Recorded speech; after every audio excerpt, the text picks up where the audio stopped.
പ്രിയപ്പെട്ട വിദ്യാർത്ഥികളെ, ഇനി നമ്മൾ അടുത്ത സാമ്രാജ്യത്വ ശക്തികളെക്കുറിച്ച് പഠിക്കാൻ പോവുകയാണ്. അടുത്ത സെൻറ്റേഴ്സ് ഓഫ് പവർ, അടുത്ത അധികാര കേന്ദ്രത്തെക്കുറിച്ച് പഠിക്കാൻ പോവുകയാണ്. Okay, the China and Japan. നമുക്കറിയാം ചൈനയും ജപ്പാനും ഏത്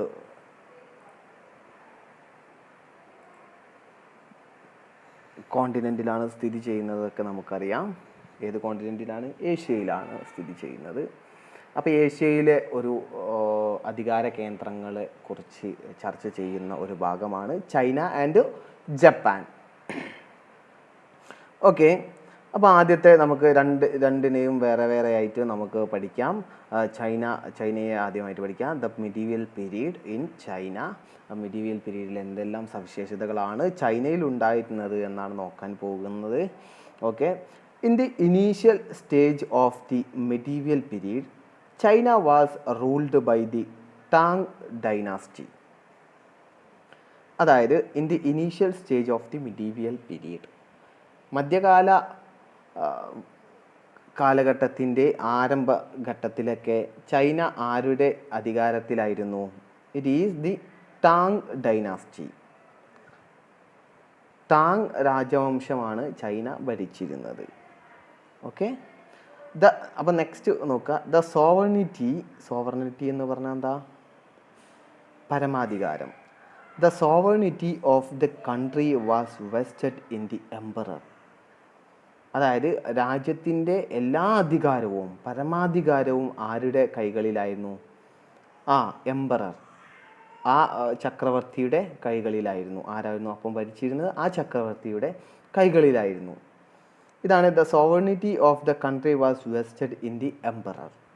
അത് രാജ്യത്തിൻ്റെ പരമാധികാരം ചക്രവർത്തിയുടെ, ഏത് ചക്രവർത്തിയാണോ ഭരിക്കുന്നത് അദ്ദേഹത്തിൻ്റെ നിക്ഷിപ്തമായിരുന്നു. ആൻഡ് നെക്സ്റ്റ് നോക്കുക, ഒരു ഇമ്പോർട്ടൻ്റ് പോയിൻ്റാണ്. State officials were selected after conducting competitive examination based on the criteria of education and excellence. അതായത് അവിടുത്തെ ഉദ്യോഗസ്ഥരെ, സ്റ്റേറ്റ് ഒഫീഷ്യൽസ് ഉദ്യോഗസ്ഥരെ തിരഞ്ഞെടുക്കുന്നത് എങ്ങനെയാണ്? ഇവർ select after conducting competitive examination. ഒരു മത്സര പരീക്ഷ നടത്തിക്കൊണ്ടാണ് അവിടുത്തെ ഉദ്യോഗസ്ഥരെ തിരഞ്ഞെടുക്കുന്നത്.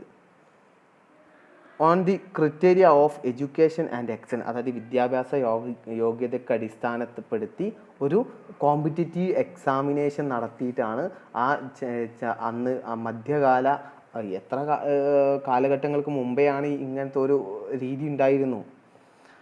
അപ്പോൾ അവിടുത്തെ സ്റ്റേറ്റ് ഓഫീഷ്യൽസൊക്കെ ഭയങ്കര ക്വാളിറ്റി ഉള്ള ആളുകളായിരിക്കും അല്ലേ? ഒരു കോമ്പറ്റീറ്റീവ് എക്സാമിനേഷൻ നടത്തി അത് പാസ്സായവർ മാത്രമേ അവിടുത്തെ സ്റ്റേറ്റ് ഓഫീഷ്യൽസ് ആവുകയുള്ളൂ, ഉദ്യോഗസ്ഥരാവുകയുള്ളൂ. ഇതൊക്കെ ആണ് അവിടുത്തെ ഒരു പ്രത്യേകത ആയിട്ട് വരുന്നത്. ഇനി നെക്സ്റ്റ് നോക്കുക. The Tang rulers were tolerant towards all religions. അതായത് എല്ലാ മതങ്ങളെയും അവർ എന്ത് ചെയ്തിരുന്നു? ഒരു സഹിഷ്ണുത പുലർത്തിയിരുന്നു. എല്ലാവരെയും എല്ലാ മതങ്ങളെയും അവർ അംഗീകരിച്ചിരുന്നു. അതാണ് പറയുന്നത്. And also promote of trade and commerce. അവരെന്ത് ചെയ്യും? കച്ചവടത്തെ അവർ പ്രോത്സാഹിപ്പിച്ചിരുന്നു. ചൈന കച്ചവടത്തിനെ ഭയങ്കരമായിട്ട് പ്രോത്സാഹിപ്പിച്ചിരുന്നതാണ്. മധ്യകാല കാലഘട്ടങ്ങളിലൊക്കെ അവിടുന്ന് ഒരുപാട് കച്ചവടക്കാർ വേൾഡിൻ്റെ പല ഭാഗത്തോട്ടും പോയിട്ടുണ്ട്. ഈവൻ ഇന്ത്യയിലോട്ട് തന്നെ വന്നിട്ടുണ്ട്. ഒരുപാട് ചൈനീസ് കച്ചവടക്കാർ ഇന്ത്യയിലോട്ട് വന്നിട്ടുണ്ട്. ആദ്യം ഇന്ത്യയിലോട്ട് വന്ന അറബികളാണ്. അതിനുശേഷം കച്ചവടക്കാരൊക്കെ ഏത് ആളുകൾ വന്നിട്ടുണ്ട്? ചൈനീസ് ആളുകൾ വന്നിട്ടുണ്ട്. And after the Tang dynasty China was ruled by the Song. അങ്ങനെ വിവിധ രാജവംശങ്ങളാണ് ടാങ് ഡൈനാസ്റ്റി. ടാങ് രാജവംശം ഭരിച്ചതിന് ശേഷം അവിടെ ഭരിച്ചിരുന്ന വിവിധ രാജവംശങ്ങളാണ്, ഡൈനാസ്റ്റികളാണ് Song dynasty, Ming dynasty and Manchu dynasties. ഇതൊക്കെ അങ്ങനെ ഓരോ കാലക്രമേണ അവിടെ ഭരിച്ചിരുന്നതാണ്. ഏതൊക്കെയാണ്? ആദ്യം ഏതാണ്? ടാങ് ഡൈനാസ്റ്റിയാണ് ചൈന ഭരിച്ചിരുന്നത്. അതിനുശേഷം സോങ് ഡൈനാസ്റ്റി ഭരിച്ചു. അതിനുശേഷം മിങ് ഡൈനാസ്റ്റി ഭരിച്ചു. അതിനുശേഷം മഞ്ജു ഡൈനാസ്റ്റി ഭരിച്ചു. അപ്പോൾ ഡൈനാസ്റ്റി എന്ന് പറഞ്ഞാൽ രാജവംശങ്ങളാണ് എന്ത് ഡൈനാസ്റ്റീസ്. അപ്പോൾ ഇങ്ങനെയാണ് ചൈനയുടെ ഒരു പ്രത്യേകത എടുക്കുന്നത്. Features of medieval period in China. ചൈനയുടെ മധ്യകാല കാലഘട്ടത്തിൽ ചൈനയുടെ സവിശേഷതകളാണ്. ഓക്കെ, ഇനി അടുത്ത് നോക്കാൻ പോവുകയാണ് മിഡീവിയൽ ജപ്പാൻ. ജപ്പാൻ്റെ പ്രധാനപ്പെട്ട എന്തൊക്കെ നോക്കാം. The emperor was the supreme head in political affairs. അതായത് ഒരു രാഷ്ട്രത്തിൻ്റെ ഏറ്റവും ഉയർന്ന പദവി നിർവഹിച്ചിരുന്നത് ആരാണ്? ചക്രവർത്തിയാണ്. പൊളിറ്റിക്കൽ അഫയേഴ്സ്, രാഷ്ട്രീയപരമായിട്ടുള്ള എല്ലാ പ്രധാനപ്പെട്ട ഉയർന്ന പദവി വഹിച്ചിരുന്നത് ആരാണ്? അവിടെ ഇരുന്ന എംപറർ, അതായത് ചക്രവർത്തിയായിരുന്നു. But the administration was overhauled by the feudal lords known as shoguns. പക്ഷേ എന്താ അഡ്മിനിസ്ട്രേഷൻ, അവിടുത്തെ അധികാരങ്ങളും അതുപോലെ അവിടുത്തെ പ്രധാനപ്പെട്ട ഇതിലൊക്കെ ആരായിരുന്നു? They were ഷോഗൺസ്. ഷോഗൺസ് എന്ന് പറയുന്ന ഫ്യൂഡൽ ലോർഡ്സ്. ഫ്യൂഡൽ ലോർഡ്സ് എന്ന് പറഞ്ഞാൽ എന്താ? ഫ്യൂഡൽ പ്രഭുക്കന്മാരായിരുന്നു. അപ്പം അവിടുത്തെ ഭരണകാര്യങ്ങൾ എല്ലാം ആരായിരുന്നു? അഡ്മിനിസ്ട്രേഷൻ, ഭരണകാര്യങ്ങളൊക്കെ ആരായിരുന്നു നോക്കിയിരുന്നത്? They were the feudal lords known as shoguns. Shoguns എന്നറിയപ്പെടുന്ന ഫ്യൂഡൽ പ്രഭുക്കന്മാരായിരുന്നു. Okay, the land was under their control. അവിടുത്തെ ഭൂമികളൊക്കെ ആരുടെ കീഴിലായിരുന്നു? ഈ ഷോഗൺസിൻ്റെ കീഴിലായിരുന്നു. It was under the shoguns that Tokyo emerged as the centre of power. അതായത് ഈ ഷോഗണുകളുടെ കീഴിലായിരിക്കുമ്പോഴാണ് ലോകത്തിലെ തന്നെ ഏറ്റവും വലിയ ഒരു സെൻറ്റർ ഓഫ് പവർ, അധികാര കേന്ദ്രമായിട്ട് ഏത് പ്രദേശം മാറുന്നത്? ടോക്കിയോ. ജപ്പാനിലെ ടോക്കിയോ എന്ന് പറയുന്ന പ്രദേശം ഷോഗണുകൾ ഭരിച്ചിരുന്ന, ഷോഗണുകൾ ഉള്ളപ്പോഴാണ് ഏറ്റവും വലിയ ഒരു സെൻറ്റർ ഓഫ് പവർ ആയിട്ട് മാറുന്നത്. ഇത്രയുമാണ് മിഡീവിയൽ ജപ്പാനെ കുറിച്ച് പറയാനുള്ളത്. അപ്പോൾ പൊളിറ്റിക്കൽ അഫയേഴ്സ്, അതായത് supreme emperor was the supreme head in political affairs. അതായത് മധ്യകാലത്തിൽ ജപ്പാനിൽ രാഷ്ട്രത്തിലെ ഏറ്റവും ഉയർന്ന പദവിയൊക്കെ ആരായിരുന്നു? ചക്രവർത്തിയായിരുന്നു നിർവഹിച്ചിരുന്നത്. But the administration was overruled by the feudal lords known as shoguns. എന്നാൽ ഷോഗൺസ് എന്ന് പറയുന്ന ഒരു ഫ്യൂഡൽ പ്രഭുക്കന്മാരായിരുന്നു അവിടുത്തെ അധികാരങ്ങളൊക്കെ കൈയാളിയിരുന്നത്. Okay, land was under their control. ആ ഭൂമികളൊക്കെ അവരുടെ കീഴിലായിരുന്നു. ആൻഡ് ഷോഗണുകൾ ഭരിച്ചിരുന്ന കാലത്താണ് ടോക്കിയോ എന്ന് പറയുന്ന പ്രദേശം ഒരു സെൻറ്റർ ഓഫ് പവർ, ഒരു അധികാര കേന്ദ്രമായിട്ട് മാറുന്നത് ഇവരുടെ സമയത്താണ്. അപ്പോൾ ഇത്രയുമാണ് ജപ്പാനും ചൈനയും കുറിച്ചൊക്കെ പറയാനുള്ളത്. ഇനി അടുത്ത് നോക്കാം മിഡീവിയൽ അമേരിക്ക. മധ്യകാല ഘട്ടത്തിലെ അമേരിക്കയിലെ സ്ഥിതിഗതികൾ നമുക്കൊന്ന് ചർച്ച ചെയ്യാം. Features of medieval America. From ancient time onwards indigenous civilisation prevailed in both North and South America. അതായത് ഫ്രം ആൻഷ്യന്റ് ടൈം ഓൺവേർഡ്സ്, അതായത് പുരാതന കാലം മുതലേ തന്നെ ആൻഡ് ഇൻഡിജിനിയസ് സിവിലൈസേഷൻ, ഒരു സ്വദേശീയമായിട്ടുള്ള സംസ്കാരങ്ങൾ നിലനിന്നിരുന്ന ഒരു പ്രദേശങ്ങളായിരുന്നു ഏതൊക്കെ? നോർത്ത് അമേരിക്കയും സൗത്ത് അമേരിക്കയും. ഇൻഡിജിനിയസ് സിവിലൈസേഷൻ ഒരു തനതായിട്ടുള്ള സ്വദേശവാസികൾ തന്നെ ഉണ്ടാക്കിയ ഒരു സംസ്കാരം, ഒരു തനതായ, ദാറ്റ് മീൻസ് ഒരു സ്വദേശവാസികൾ ഉണ്ടാക്കിയ സംസ്കാരത്തിൻ്റെ ആയിരുന്നു എവിടെ ഉണ്ടായിരുന്നത്? നോർത്ത് അമേരിക്കയിലും സൗത്ത് അമേരിക്കയിലും. These civilisation continue to exist in the medieval period also. ഇതെന്ത് ചെയ്തു? മധ്യകാല ഘട്ടത്തിലും ഇതേപോലെ തന്നെ തുടർന്നു വന്നു. The administrative system in these regions was purely indigenous. അവിടെ എന്തായിരുന്നു? തദ്ദേശീയമായിട്ടുള്ള ഭരണരീതികളാണ് അവിടെ ഉണ്ടായിരുന്നത്. അതായത് തദ്ദേശീയർ തന്നെ അവർക്ക് വേണ്ട ഭരണ സൗകര്യങ്ങൾക്ക് വേണ്ടി, തദ്ദേശീയർ എന്ന് പറഞ്ഞാൽ അവിടെയുള്ള ആളുകൾ, സ്വദേശികൾ, അവർ തന്നെ അവർക്ക് വേണ്ടിയിട്ടുള്ള കാര്യങ്ങളൊക്കെ, ഒരു നിയമങ്ങളും മറ്റും മറിച്ചതൊക്കെ ഉണ്ടാക്കുന്ന ഒരു രീതിയിലുള്ള ഭരണരീതിയായിരുന്നു അവിടെ ഉണ്ടായിരുന്നത്. അങ്ങനത്തെ ഒരു അഡ്മിനിസ്ട്രേറ്റീവ് സിസ്റ്റം ആയിരുന്നു അവിടെ ഉണ്ടായിരുന്നത്. ആൻഡ് നമ്മൾ പറഞ്ഞു എന്ത് അമേരിക്കയിലെ സംസ്കാരങ്ങൾ സിവിലൈസേഷൻസ് രണ്ടായിട്ട് ഉണ്ട്. നമുക്കറിയാം അമേരിക്ക എന്ന് പറഞ്ഞാൽ രണ്ടായിട്ട് ഡിവൈഡ് ചെയ്യുന്നു. ഒന്ന് നോർത്ത് അമേരിക്കയും സൗത്ത് അമേരിക്കയും. അതിൽ നോർത്ത് അമേരിക്കയിൽ സിവിലൈസേഷൻസ് ആണ് എന്ത് മിസിസിപ്പി, കരീബിയൻ, മഗല്ലൻ, പട്ടായൻ എന്ന് പറയുന്ന നോർത്ത് അമേരിക്കൻ സിവിലൈസേഷൻസ് ആണ്. സൗത്ത് അമേരിക്കൻ സിവിലൈസേഷൻ ഏതൊക്കെയാണ്?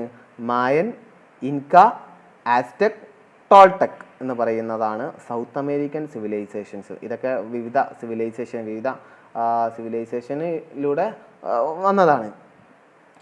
ആൻഡ് നെക്സ്റ്റ് നോക്കുക, the Europeans reached America in the 16th century. അങ്ങനെ അവരെന്ത് ചെയ്തു? The Europeans reached America in the 16th century. അങ്ങനെ ഇരിക്കുമ്പോൾ 16ാം നൂറ്റാണ്ടിൽ ആര് അമേരിക്കയിലോട്ട് വരുന്നത്? യൂറോപ്യൻസ്. യൂറോപ്പിലെ ആളുകൾ എങ്ങോട്ട് വരുന്നു? ദേ ആർ മൈഗ്രേറ്റഡ് ടു അമേരിക്കയിലോട്ട് വരുന്നു. And they established colonies. അവിടെ എന്തുണ്ടാക്കിയാണ്? അവർ കോളനികൾ രൂപീകരിക്കുന്നു. And they destroyed the native cultures and started plantations and mines. അവർ അവിടെ വന്ന് അവിടുത്തെ ഡിസ്ട്രോയ് ദി നേറ്റീവ് കൾച്ചർ, അതായത് അവിടെ നമ്മൾ പറഞ്ഞു അവിടെ എങ്ങനെയായിരുന്നു സ്വദേശികൾ തന്നെ ഉണ്ടാക്കിയ ഒരു സംസ്കാരമായിരുന്നു. ആ സംസ്കാരത്തെ അവരെന്ത് ചെയ്തു? നശിപ്പിക്കുകയും the destroyed the native culture and started plantations. അവിടെ വലിയ തോട്ടങ്ങളൊക്കെ ഉണ്ടാക്കുകയാണ്. ആൻഡ് മൈൻസ്, വലിയ ഖനികളും ഉണ്ടാക്കുന്നു അവിടെ. The Negroes of Africa were brought to America as slaves to work in this place. അതായത് അവിടെ ഈ തോട്ടങ്ങളിലും ഖനികളിലുമൊക്കെ പണിയെടുക്കാൻ വേണ്ടി ഈ യൂറോപ്യൻസ് നീഗ്രോകളെ, ആഫ്രിക്കയിൽ നിന്ന് നീഗ്രോകളെ പിടിച്ചു കൊണ്ടുവന്നിരുന്നു. അവരെന്ത് ഒരു അടിമകളെ പോലെയാണ് അവരെ പണിയെടുപ്പിച്ചത്. അവരെ അടിമകളായിരുന്നു. ഈ ആഫ്രിക്കയിൽ നിന്ന് നീഗ്രോകളെ അവരെന്ത് കൊണ്ടുവന്നത്? അടിമകളെ പോലെ കൊണ്ടുവന്നു. ഈ ഒരു പ്രദേശങ്ങളിലെ തോട്ടങ്ങളിലും ഖനികളിലും പണിയെടുപ്പിച്ചു. The natives were subjected to genocide. അവരെന്ത് ചെയ്തു? തദ്ദേശവാസികളായിട്ടുള്ള ആളുകളെ അവരെന്ത് വംശഹത്യക്ക് വിധേയരാക്കുകയും ചെയ്തിരുന്നു. ഇത്രയുമാണ് അമേരിക്കയെക്കുറിച്ച് പറയുന്നത്, മിഡീവിയൽ അമേരിക്ക എന്ന് പറയുന്നതിനെ കുറിച്ച് പറയാനുള്ളത്. ഇനി നെക്സ്റ്റ് നോക്കുക, ദ ഡിക്ലൈൻ ഓഫ് ഫ്യൂഡലിസം. ഫ്യൂഡലിസത്തിൻ്റെ പതനം ആണ്, ഫ്യൂഡലിസത്തിൻ്റെ അവസാനമാണ് പറയുന്നത്. ഫ്യൂഡലിസം എന്ന് പറഞ്ഞാൽ എന്താണ്? The socio political economic system existed in medieval Europe based on land was known as feudalism. അതായത് മധ്യകാല യൂറോപ്പിൽ നിലനിന്നിരുന്ന ഭൂമിയെ കേന്ദ്രീകൃതമാക്കിയിട്ടുള്ള ഒരു സാമൂഹിക രാഷ്ട്രീയമായിട്ടുള്ള സാമ്പത്തിക വ്യവസ്ഥിതിയെയാണ് എന്ത് വിളിക്കുന്നത്? ഫ്യൂഡലിസം എന്ന് വിളിക്കുന്നത്. The socio political economic system, ഒരു സാമൂഹിക രാഷ്ട്രീയ സാമ്പത്തിക വ്യവസ്ഥിതിയാണിത്. ഇൻ മിഡീവിയൽ യൂറോപ്പിൽ ഉണ്ടായിട്ടുള്ള ബേസ്ഡ് ഓൺ ലാൻഡ്. ഇതാണ് ഏറ്റവും വലിയ. എന്തിനാണ് അടിസ്ഥാനമാക്കിയിരിക്കുന്നത്?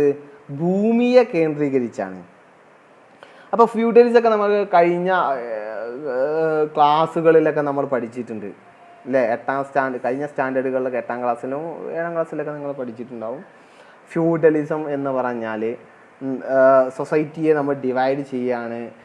കിങ്സ്, അതിനുശേഷം nobles, then knights and the last one the peasants എന്ന് പറഞ്ഞാൽ കർഷകർ, അല്ലെങ്കിൽ the middle class people, lower class people. ഇങ്ങനെ സൊസൈറ്റിയെ അങ്ങനെ ഡിവൈഡ് ചെയ്തിട്ടുള്ള ഒരു ഹൈറാർക്കിയൽ മോഡലായിട്ടുള്ള ഒരു ഡിവൈഡിനെയാണ് എന്ത് പറയുക? ഫ്യൂഡലിസം. അതൊക്കെ എന്തിനെ അടിസ്ഥാനത്തിലാണ്? ഭൂമിയുടെ അടിസ്ഥാനത്തിലാണ് ഡിവൈഡ് ചെയ്തതൊക്കെ ഞാൻ നേരത്തെ കുറച്ച് മുമ്പ് നിങ്ങൾ കണ്ട ക്ലാസ്സിൽ പറഞ്ഞു. And from the 15th century onwards feudalism began to decline in Europe. 15ാം നൂറ്റാണ്ടോട് കൂടി എന്ത് ചെയ്യാൻ തുടങ്ങി? ഫ്യൂഡലിസം യൂറോപ്പിൽ തകരുവാൻ തുടങ്ങി. അതിൻ്റെ കാരണങ്ങളാണ് reason for the decline of the feudalism. എന്തൊക്കെ കാരണങ്ങളാണ് നോക്കാം. The agricultural production decreased due to climate change. അതായത് കാലാവസ്ഥയിലുള്ള വ്യതിയാനം എന്തിൽ ബാധിച്ചു? കാർഷിക ഉൽപ്പാദനത്തെ ബാധിച്ചു, അത് കുറഞ്ഞു. കാലാവസ്ഥ, യൂറോപ്പിൽ വന്നിട്ടുള്ള കാലാവസ്ഥയിലുള്ള വ്യതിയാനം എന്ത് ചെയ്തു? കാർഷിക ഉൽപ്പാദനം കുറച്ചു. അങ്ങനെ നമുക്കറിയാം മധ്യകാല കാലഘട്ടങ്ങളിൽ അവിടുത്തെ പ്രധാന ആളുകളുടെ, യൂറോപ്പിലാണെങ്കിലും എവിടെയാണെങ്കിലും പ്രധാന ഒരു ജീവിതമാർഗം എന്ന് പറഞ്ഞാൽ, അല്ലെങ്കിൽ റവന്യൂ, വരുമാനം എന്ന് പറഞ്ഞാൽ രാജാവിനാണെങ്കിലും ആർക്കാണെങ്കിലും റവന്യൂ എന്ന് പറഞ്ഞാൽ കൃഷിയായിരുന്നു അല്ലേ? രാജാക്കന്മാർക്ക് എങ്ങനത്തെ വരുമാനം? ഈ അടിമകളെ കൊണ്ടും അല്ലെങ്കിൽ ലോവർ പീപ്പിളിനെ കൊണ്ടും മിഡിൽ ക്ലാസ് പീപ്പിളിനെ കൊണ്ടും അവരെന്ത് ചെയ്യിപ്പിക്കുകയാണ്? കൃഷി ചെയ്യിപ്പിച്ചു. അതിൽ നിന്ന് കിട്ടുന്ന വരുമാനമാണ് രാജാക്കന്മാർക്ക് വരുമാനമായിട്ടുണ്ടായിരുന്നത്. അതുപോലെ ഈ ഒരു സമയത്ത് ക്ലൈമറ്റ് ചേഞ്ച് വന്നതിൻ്റെ ഭാഗമായിട്ട് അഗ്രികൾച്ചറൽ പ്രൊഡക്ഷൻ കുറഞ്ഞപ്പോൾ ആ നാട്ടിൽ എന്ത് വരാൻ തുടങ്ങി? ഫാമൈൻ എന്ന് പറഞ്ഞാൽ ക്ഷാമം,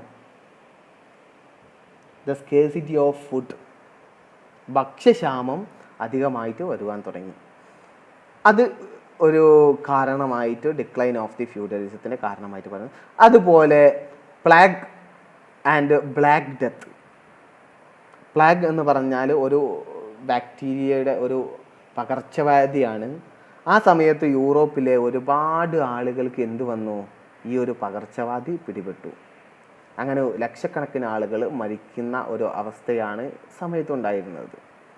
അതുപോലെ ദ ക്രുസാഡ്സ് എന്ന് പറഞ്ഞാൽ കുരിശുയുദ്ധം. കുരിശുയുദ്ധങ്ങളും എന്തിന് കാരണമായി? ഫ്യൂഡലിസത്തിന് കാരണമായി. എന്താണ് കുരിശുയുദ്ധം എന്ന് പറഞ്ഞാൽ?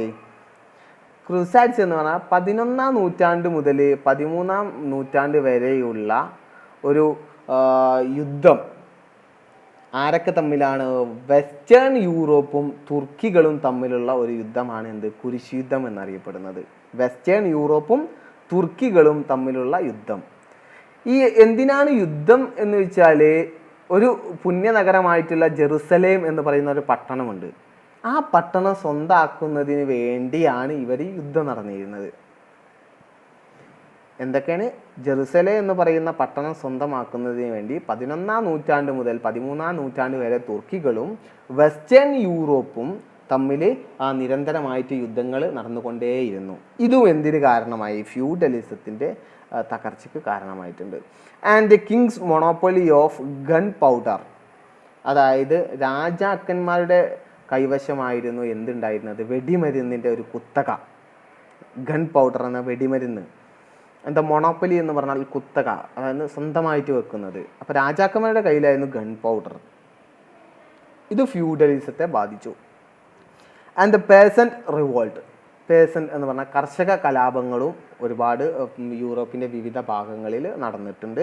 അതും എന്തിനെ ബാധിച്ചിട്ടുണ്ട്? ഫ്യൂഡലിസത്തിൻ്റെ പതനത്തെ, ഡിക്ലൈൻ ഓഫ് ഫ്യൂഡലിസത്തിൻ്റെ പതനത്തെ ബാധിച്ചിട്ടുണ്ട്. അതുപോലെ എമർജൻസ് ഓഫ് നാഷൻ സ്റ്റേറ്റ്. ദേശരാഷ്ട്രങ്ങളുടെ ഒരു ഇൻഡിപെൻഡൻ്റ് ആയിട്ട് പല പ്രദേശങ്ങളും എന്ത് വേണം? സ്വന്തമായിട്ട് രാഷ്ട്രം വേണമെന്നും സ്വന്തമായിട്ട് ഇൻഡിപെൻഡൻ്റ് ആവണം, ഞങ്ങൾക്ക് റിപ്പബ്ലിക് ആവണമെന്ന് പറഞ്ഞ് അവർ ആവിർഭാവം ചെയ്യാൻ തുടങ്ങി, എമർജൻസി ചെയ്യാൻ തുടങ്ങി. ഇതിൻ്റെ ഭാഗമായിട്ടും ഫ്യൂഡലിസത്തിൻ്റെ തകർച്ച ആയിട്ട് കണക്കൂട്ടുന്നുണ്ട്. അപ്പോൾ ഇത്രയുമാണ് ഈ ഒരു ചാപ്റ്ററിൽ നമുക്ക് പഠിക്കാനുള്ളത്. ഓക്കെ, എല്ലാവർക്കും മനസ്സിലായിട്ടുണ്ടെന്ന് വിചാരിക്കുന്നു. Okay.